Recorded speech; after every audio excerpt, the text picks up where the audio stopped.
estaba leyendo un análisis de un economista de la CEPAL, y que hablaba justamente que estadísticamente quienes poseían los recursos naturales no eran justamente competitivos, por distintas condiciones económicas y por gobiernos ineficientes. También es interesante saberlo, que no es una condición sine qua non, no es exclusiva.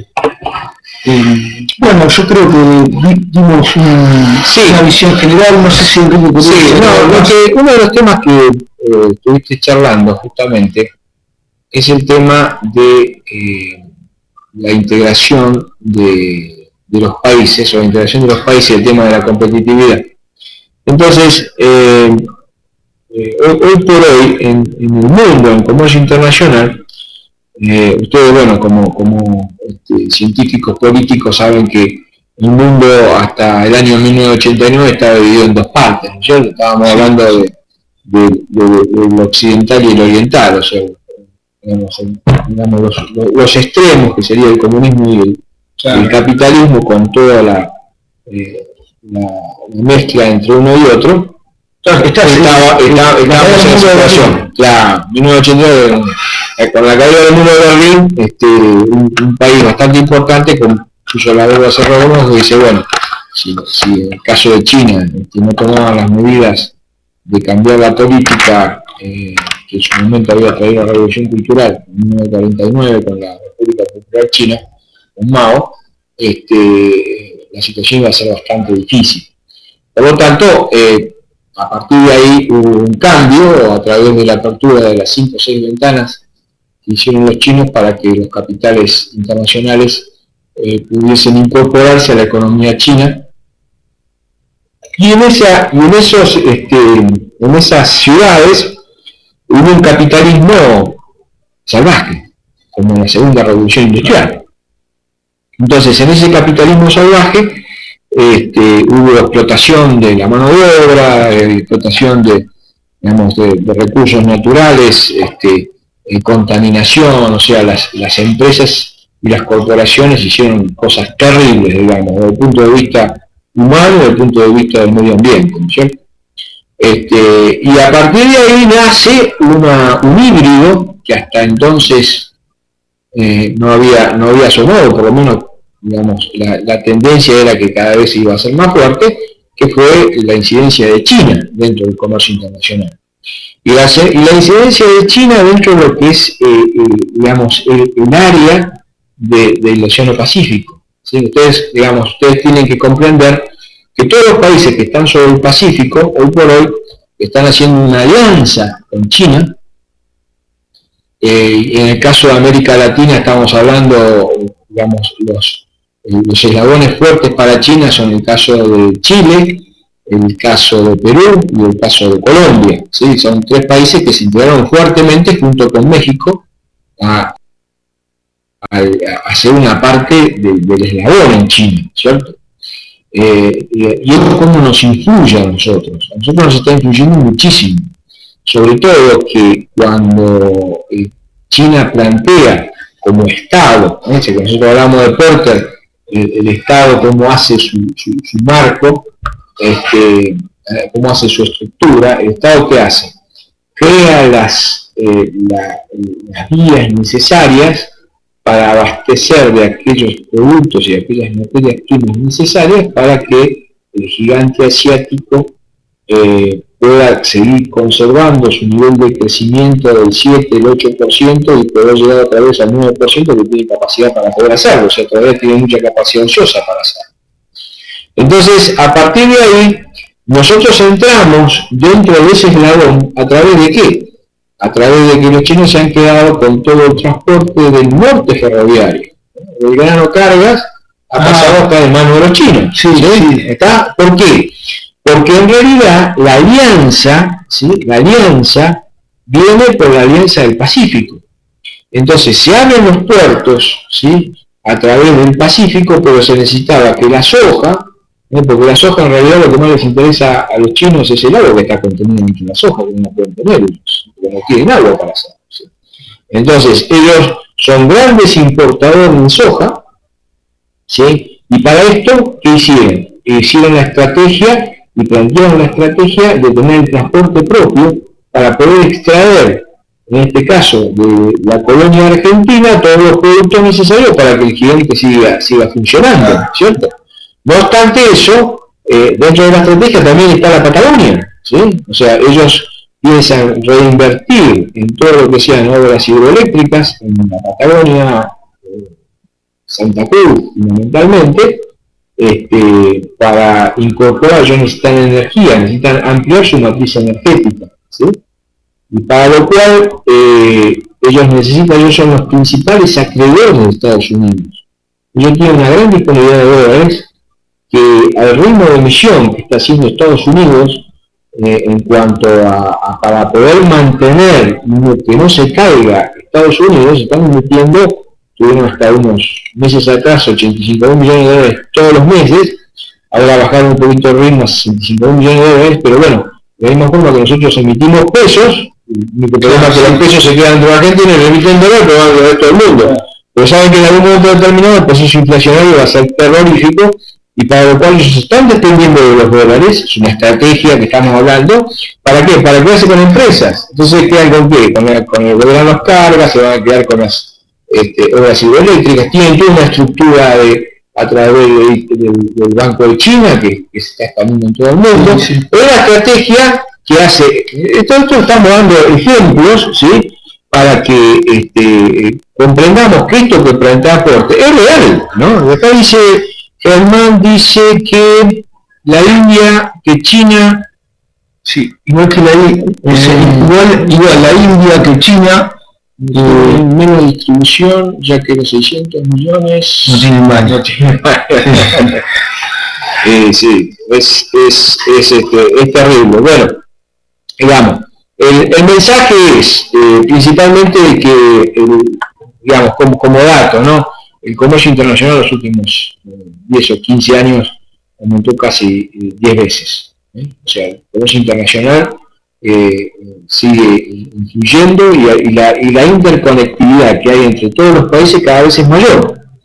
Por lo tanto, el que no entra dentro de esos encadenamientos queda fuera del mundo. Porque es aislado. Totalmente aislado. Entonces, yo lo que tengo que hacer cuando me involucro dentro de esos encadenamientos, primero es saber cuál es mi realidad, ¿cierto? Entonces, bueno, yo no voy a poder entrar dentro del encadenamiento fabricando televisores, porque no soy competidor. El que me vende a mí es el mismo que produce para 1.400 millones de habitantes, ¿viste? Así que no puedo competir nunca, pero no tengo economía de escala para hacerlo. Pero sí nosotros, cosa que por ejemplo los chinos no quisieron, porque faltó negociación, es vender aceite de soja, por ejemplo. O sea, ya estaría. Yo lo que tengo que hacer es ir subiendo el nivel de escala en los valores agregados, ¿cierto? O sea, yo, Argentina estaba vendiendo un producto fundamental, que era, inclusive tuvimos premios en la parte de los vinos añejos, ¿sí? Vino de alta calidad. Sí, alta gama. Claro. Entonces, pero ¿qué pasa? Esto, como no acompañó el marco macroeconómico de los negocios, que tiene que ser amigable con las empresas, los empresarios empezaron a vender en mosto. Claro, que es el proceso anterior, lo que sobra eso para mí sería fundamental. O sea, yo tengo que agregar valor agregado a eso. O sea, nosotros podemos ser los proveedores de leche de gran parte de América Latina. Hemos caído en el tema de las producciones. Eso es fundamental, que yo tengo que tener política a largo plazo. Tengo que tener un marco macroeconómico de los negocios que sea amigable, y yo le puedo dar seguridad jurídica, le tengo que dar instituciones, valores a las empresas, ¿sí? Y tengo que tener una escala de premios y castigos. Aquel que anda bien, respeta la ley y tiene programas y los cumple su palabra, eso es fundamental para tener un desarrollo armónico. Entonces, se tiene que respetar la ley. Entonces, yo voy a tener productividad, se porten. Yo voy a tener competitividad siempre y cuando tenga instituciones sólidas. Esto es fundamental. Sí, yo necesito empresarios en la Argentina. Necesito empresarios, pero necesito empresarios que estén capacitados. Necesito políticos que estén capacitados. Vos fíjate que los chinos, cuando hablamos del buró chino, ¿sí? El 90% son ingenieros. O sea, los que toman las decisiones, mal, bien, no gusto, son tipos que están recontra capacitados. Yo tengo una visión de largo plazo, y esa visión de largo plazo hace que justamente sean decisiones racionales. ¿Sí? No obstante eso, acá, perdóname, dice Sebastián, respecto al componente diamante estructura, ¿a qué se refiere puntualmente diamante estructura? O sea, cuando nosotros hablamos del diamante estructura, estamos hablando del diamante con sus distintas acepciones. ¿Sí? O sea, claro. Entonces, digamos, si me falta una parte de esa estructura, ¿sí? Comienzo a tener problemas. Porque es como que, suponete, yo te doy ejemplos, ¿no? Por ejemplo, esta empresa, este aserradero que hizo una inversión casi de 5 millones de dólares, muy grande, para una empresa de aserraderos acá en Tierra del Fuego, le faltó una parte del diamante. ¿Cuál era esa parte de lo que le faltó? Le faltó que los proveedores, ¿sí? de los repuestos, ¿sí? Y el tipo que conoce la línea de producción no estaba. Un especialista. Claro. Y el factor, claro, sí, bueno, claro. ¿Qué pasa? Sí, la factores. Esta empresa, ¿dónde compró las máquinas? Compró las máquinas en Italia, ¿sí? Entonces, en Italia ya hay toda una industria armada y hay toda una estructura, esto como serían los autopartistas en las empresas en el Gran Rosario, como el Gran Córdoba, donde vos tenés montones de pequeñas empresas que digamos, sostienen las estructuras de las grandes empresas. Acá estamos aislados, le faltó una parte. O sea, esta empresa tuvo que estar parada durante 3 meses a consecuencia de que no tuvo el tiempo y forma los repuestos que necesitaba. Es una de las partes que te dice, es una parte de la estructura básica del diamante. Claro, por distintas trabas arancelarias y... No, porque no está, ahí no está lo que tiene que ver. O sea, fue una previsión de la misma empresa. O sea, bueno, yo tengo que crear, si yo tengo justamente esto, tengo que prever que esto es como que vos estás en el medio.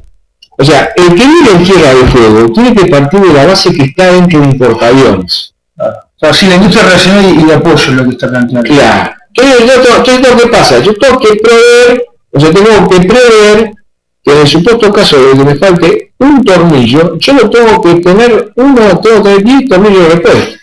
Esto fue quizás, muchas veces que es muy difícil, vamos, prever todo, pero lo que le faltó hizo que perdieran 3 meses de trabajo. Eso es lo que hace justamente a la estructura del diamante, ¿sí? Entonces, no sé si tienen alguna pregunta, Sebastián, Germán, Estela, de lo que estuvimos hablando. Ahí Estela habla del tema de los subsidios, ¿cierto? Con respecto a los subsidios, hay un tema que es fundamental que ustedes como analistas políticos lo tienen que tener en mente. Los subsidios tienen que tener un principio y tienen que tener un fin. Siempre. Si yo, ya sea un subsidio a una empresa de transporte, ya sea un subsidio a una empresa de electrónicos, ya sea un subsidio a un trabajador determinado o un jefe de familia, cuando yo doy subsidio y lo toma como parte de sus ingresos, nunca va a digamos, hacer el esfuerzo para poder superar ese problema. ¿Está? O sea, por ejemplo, el tema de los jefes de familia en Chile. El jefe de familia en Chile, las familias que tienen problemas de menores recursos y demás, que muchas veces el jefe de familia no consigue trabajo, el Estado interviene en las familias, le da un subsidio, pero ese subsidio va de mayor a menor y tiene un tiempo determinado. Entonces dura, supongamos, 1 año y medio. En ese año y medio, el jefe de familia tiene prioridad, ¿sí?, en la lista de gente, digamos, de pedidos de empleados o de obreros. Entonces, pero tiene que ir una vez por mes al Estado y decir si consiguió o no consiguió trabajo, y si no consiguió, tiene que decir por qué no consiguió trabajo. ¿Ya? No me diga. Después están los aspectos prácticos. Dice, bueno, el subsidio, ¿a quién se lo doy? En este caso, las familias en Chile se lo dan a la jefa de hogar, porque se supone que la jefa de hogar administra mejor que el hombre. Así, entonces, no que psicológico, esto es cierto. En el caso de las empresas se le dan subsidios también, ¿sí? En aquellos países que más o menos planifican la cosa. Pero tiene un principio y un fin. A vos, por ejemplo, en Brasil, vos, no sé, ahora que estoy hablando hace 10 años atrás, vos ibas con un proyecto y el Estado te da todas las facilidades, pero te decía que te daban subsidios, por ejemplo, a la energía, te daban subsidios a los impuestos, etcétera, etcétera, por un periodo determinado, como 5 años, pero vos ya en el 5º año te empezaban a poner determinados límites, en los cuales no solamente digamos, tenías que producir para el mercado interno, sino que tenías que ser competitivo a partir del 6º año en el mercado internacional. Por lo cual vos tenías una obligación de llegar a ser competitivo en el mercado internacional con la ayuda del Estado, y el Estado te controlaba absolutamente. Después dice acá, Estela, para ser más competitivo en una empresa.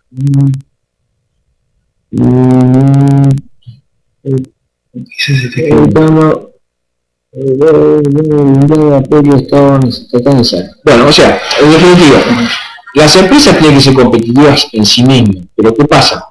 Que para ser competitivas en sí mismas se tienen que enfrentar contra otros jugadores. Pero para esto tiene que haber mentalidad empresarial. En mentalidad empresarial tiene que haber empresarios. Entonces, empecemos por ahí. Si no hay empresarios, no hay mentalidad empresarial. Entonces, pero para esto hay que promoverlo. El Estado tiene que promover, no que los desocupados tengan que ser integrados al Estado, no. Si hay un desocupado, tiene que haber un subsidio, y tiene que haber un subsidio que comience y que termine, ¿sí? Si vamos a ver desde el punto de vista de lo que es un empleado público, el empleado público tiene que ser contra eficiente, ¿sí? ¿Por qué? Porque nosotros necesitamos un Estado muy fuerte, un Estado muy eficiente para que dirija la economía. O sea, no un Estado, porque en las circunstancias actuales de la economía internacional, los países que no tienen Estado fuerte, como en el caso de China, un Estado muy fuerte, con una economía híbrida, lo que pasa, está marcando líneas, tiene estrategias, sí, piensa ya en el año 2025. Cuando hablamos, bueno, Estela decía, bueno, hasta ahí llegó, parece que iba a hacer una pregunta, pero no sé si tendrá algo escribiendo algo. No, es la continuación de la pregunta anterior. La pregunta anterior, claro, espérame. Así que, no sé si hay alguna pregunta más, Natalia, Sebastián, Estela, Germán, ¿Luis? Comienza más arriba mi comentario. Yo hablaba del subsidio que otorga el Estado a algunos productores a modo de brindar el apoyo estatal necesario para hacer más competitiva la empresa. ¿Sí? Sí, bueno, esto es un poco lo que estuvimos conversando. O sea, es necesario, es necesario que exista subsidios por parte del Estado a algunos productores, totalmente necesario. Lo que pasa es que tiene que haber control, ¿sí? Y tiene que haber una estrategia, sobre todo tener un plan, ¿sí? Ahora, el Estado, uno de los temas principales, o sea, siempre ustedes tengan en cuenta los objetivos básicos de la macroeconomía. O sea, siempre digo, bueno, para la macroeconomía, decía un gran economista argentino, que de Pablo decía, con la macroeconomía no se juega, ¿sí? Porque vos cuando empezás a retocar la macroeconomía y no cumplís los estándares básicos que estamos hablando, de que haya crecimiento constante, que no haya inflación, ¿sí? que no haya desempleo, o sea, luchar contra el problema del caos del desempleo, y sobre todo cuidar las finanzas públicas, no utilizar el empleo público como una prebenda para poder conseguir votos, tiene una balanza comercial positiva. ¿Qué pasa? Fíjense que uno de los problemas básicos que nos encontramos dentro del comercio internacional en Argentina es que todo lo que nosotros compramos en el exterior, que no lo fabricamos acá, viene a través de ¿qué? A través del campo, ¿cierto? Entonces,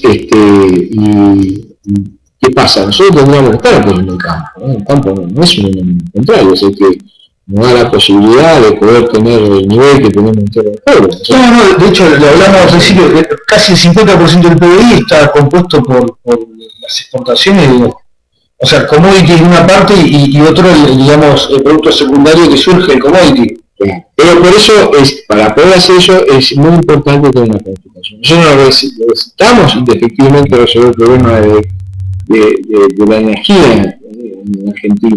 ¿Sí? O sea, nosotros no podemos siguiendo el lujo de estar importando gas, ¿no? O sea, no hay país que pueda, no hay economía de cualquier país que pueda aguantar traer gas en barco. Eso no puede estar.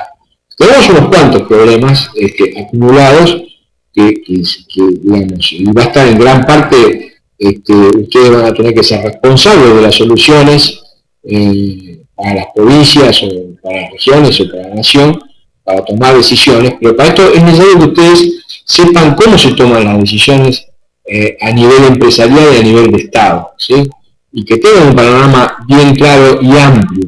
Por eso es necesario que ustedes lean la bibliografía de la que estamos hablando de Porter, la que vamos a ver después, y un poco la idea sería, yo se los voy a plantear la semana que viene, vamos a hacer un trabajo práctico en el cual vamos a hacer un equipo de Río Grande y otro equipo de Ushuaia. Yo hago esto de esta manera en forma geográfica para que se puedan reunir entre ustedes y vamos a discutir justamente uno de los puntos fundamentales, cuál es el papel que tiene que tener el Estado dentro de la economía de un país. ¿Sí? Ahí vamos a ver ya en la bolilla 2, vamos a comenzar a ver ya la semana que viene el proceso de la teoría endogenista y exogenista, ¿sí? Ahí vamos a ver el tema de la CEPAL,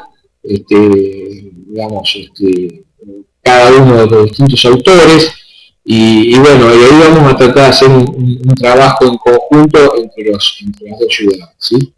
Así que este sería más o menos el plan para la próxima semana. Bueno, ya sé que ustedes están allá, pero vamos a pedir un aplauso para Juan Pablo, que se ha portado muy bien acá con la clase que ha dado. Gracias por su tiempo. Y les pido entonces que traten de leer todo lo que estamos viendo, traten de hacer el trabajo de la autoevaluación de lo que, si tienen alguna duda, yo les mandé el otro día la duda de uno de los alumnos que se las planteé, estuvimos comentándola. Me gustaría que puedan seguir avanzando ya en la unidad 2, para así ya cuando comenzamos a verlo la semana que viene, lo hacemos de tal manera que ya hayan visto el material, pues eso es fundamental. O sea, lo interesante en todo esto es que ustedes lean el material antes de la clase, y entonces de esa manera podemos hacer con más conocimiento de causa, ¿no? Acá Natalia dice, al escucharlo me pregunto, ¿los economistas que pasan o pasaron por el gobierno no conocen todo esto?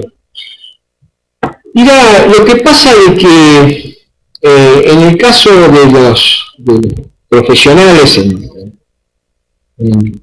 la ciencia económica, que preparan el menú de acuerdo a la necesidad que tengan los políticos. Esta es la realidad. O sea, normalmente el economista es una parte integral del político. O sea, el economista recibe las indicaciones por parte del político. Entonces, no necesariamente lo que piensa el economista es lo que realmente está persiguiendo el político. Sí, están los electoralistas también. Claro, o sea, normalmente, y esto es un tema de educación, lo que está preguntando Natalia acá es muy importante. El tema es, si los políticos no se ponen de alguna manera, digamos, hay una especie de acuerdo nacional, ¿sí?, de pensar política a largo plazo, ¿sí? nosotros no vamos a poder salir nunca del pozo en el cual estamos sumidos. Fíjense que en el caso de todos nuestros vecinos, en el caso de Uruguay, en el caso de Chile, en el caso de Perú, en el caso del mismo Brasil, digamos, ya ellos asumieron que los políticos tienen un papel preponderante, pero tienen un papel preponderante en el sentido de que tienen que dar una parte de su tiempo y no ser profesionales de la política. O sea, yo sé que los 4 años que a mí me tocan, tengo que dar lo mejor de mí, ¿sí? Y lo mejor de mi equipo, trabaja mucho en equipo. Es necesaria la conformación de instituciones políticas, por eso necesito partidos políticos, no necesito trabajar por fuera o por debajo de los partidos, necesito tener ideas, necesito tener, digamos, utopías a seguir, me tengo que destacar claramente del otro, o sea, pero esto tiene que venir de ideas profundas, de lo que uno piensa, en base a eso, y después tiene que haber controles, sobre todo por el partido, de decir, bueno, ¿qué fue lo que se prometió y qué fue lo que efectivamente se hizo?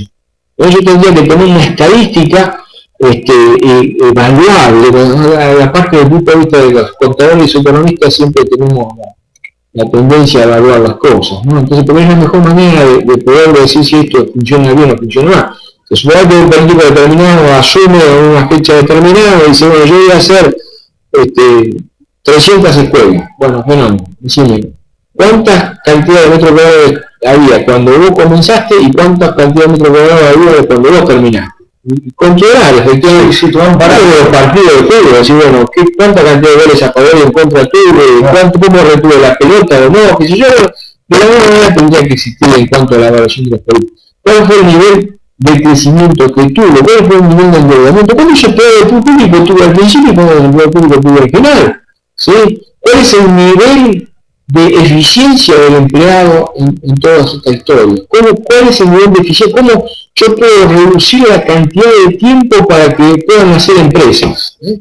Yo a la gente, digamos, en Argentina en general, yo he estado de poner la mayor cantidad de trabas posible para que las empresas no nazcan. Si no, es al revés.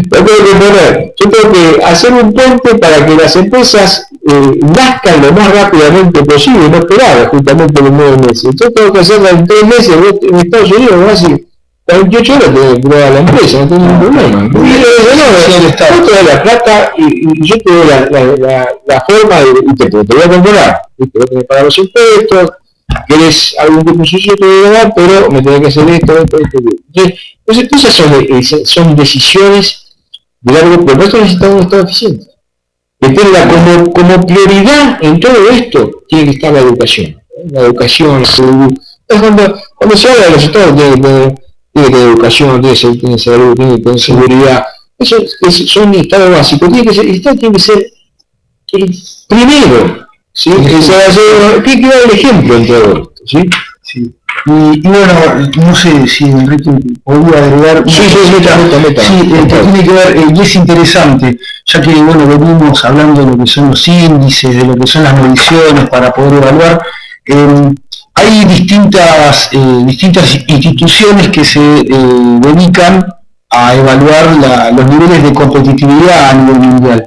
Y bueno, en este momento se me viene a la mente, si ustedes ponen en el buscador en el Google Foro Económico Mundial, pueden ingresar a esa web y está en castellano inclusive, sale cuáles son las variables que toman para la construcción del índice.